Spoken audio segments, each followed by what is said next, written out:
ఎన్టీఆర్ జిల్లా నందు శాంతి భద్రతలు పరిరక్షణ చర్యల్లో భాగంగా సంఘ వ్యతిరేక శక్తులు, అసాంఘిక కార్యకలాపాలకు పాల్పడే వ్యక్తులు, సామాన్య ప్రజానీకాన్ని ఇబ్బందులకు గురిచేసే వారిని గుర్తించే దిశగా ప్రజలకు మేమున్నాము అనే భరోసా ఇచ్చేందుకు నగర police commissioner Shri S V Rajasekhar Babu IPS గారి ఆదేశాల మేరకు ఏసీపీలు శ్రీ ఎస్ కిరణ్ కుమార్ గారు, శ్రీమతి కె లతా కుమారి గార్ల పర్యవేక్షణలో పోలీస్ కమిషనరేట్ పరిధిలో యాంటీ నార్కోటిక్ మరియు ఈగల్ టీంలను ఏర్పాటు చేయడం జరిగింది.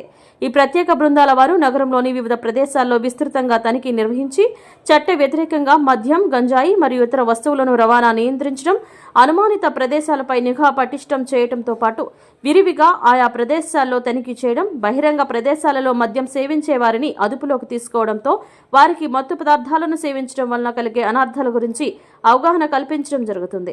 మాదక ద్రవ్యాలను ఉపయోగించడం వలన కలిగే అనర్థాలపై స్కూల్స్, కళాశాలల మరియు పబ్లిక్ ప్రదేశాల్లో యువతకు పలు అవగాహన కార్యక్రమాలు నిర్వహించడం జరుగుతుంది.